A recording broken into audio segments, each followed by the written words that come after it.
raucous, untamable subcontinent of Asia. According to my astrological cartographers, India is the worst place I could possibly live. Yet, coming to India might prove to be the best thing I ever did. The self discoveries I made living here for over 20 years now are priceless. India has made me rich in the true sense of the word. Once I had material wealth, but I was poor in spirit. It was not my intention to stay in a place so far away from my United States origins. In 1990, I came for what I thought was going to be a short visit. But the universe had other plans for me. Here, in the village of Puttaparthi, in the Anantapur district of Andhra Pradesh, where I live in the proximity of my Guru, the Avatar Satya Sai Baba. I not only found my life's purpose, I also began to experience steady moments of peace, joy, happiness, and contentment among the cobras and the scorpions. Here, I was able to let go of an identity that had been imposed on me and let the God of my understanding reconstruct me. Transformation is an exciting process.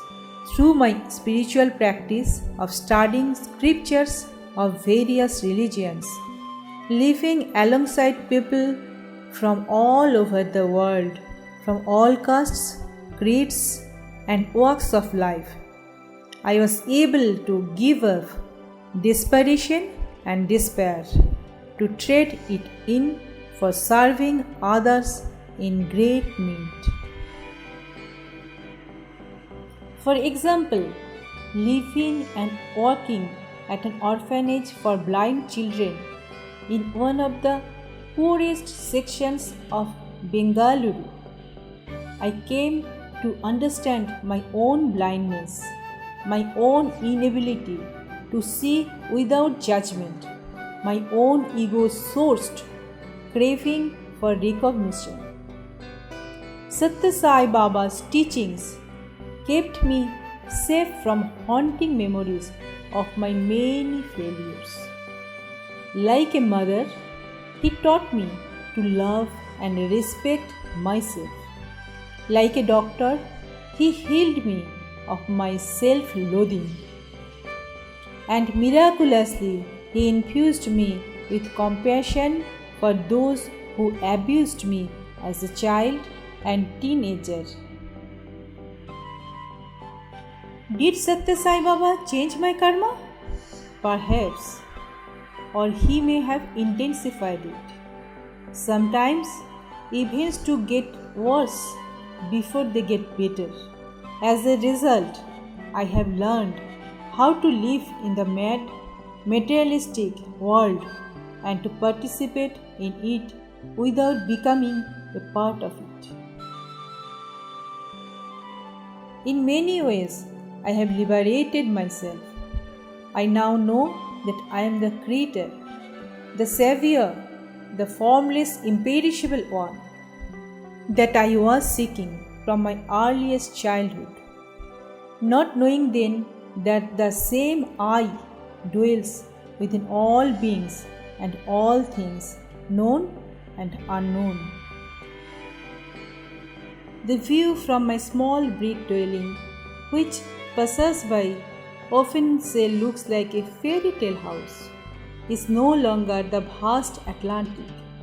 Beyond the dunes of Duxbury, Massachusetts, no longer the green mountain of Vermont, beyond the lawn of Sacred Heart of Jesus Church, no longer the vast Mojave Desert of California, beyond the bright yellow flowerlets of the rapeseed fields. Instead, I look out large windows with fan-shaped tops onto a once vacant lot that by my own hands I transformed into a garden. A garden that can be erased at any moment since I do not own the land. Builders eager to capitalize on the influx of tourists to this nationally designated pilgrim center want to grab this space and construct another 10-story high rise. However, the owners are not ready to sell, but the very temporary existence of the plants and the trees that I have tended on this plot for years now makes me all the more enraptured by their beauty. No matter what else is going on during my busy days, I never fail to appreciate the garden, to pay reverence to each and every ridge and groove on the bark of the various trees.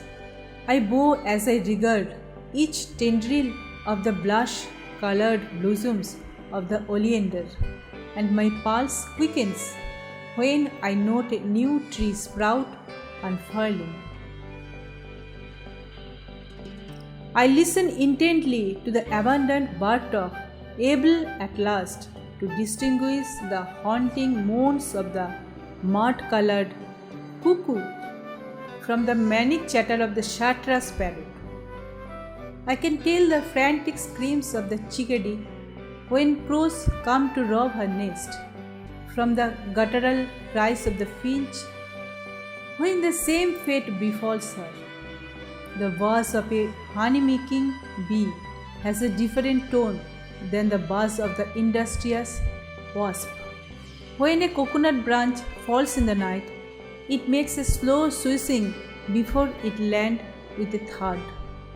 On the other hand, when branches from the tamarind tree fall, they make a nearly imperceptible sound, like a match being lit. The very fact that in a split second all that could be lost, like life itself, quickens my heart as I enter the beauty of the moment. There is no past, present, or future. I am fully immersed in the wonder of unfolding life, fully immersed in the energy of creation itself. I am swimming in the sea of God, where I cannot be separate anymore.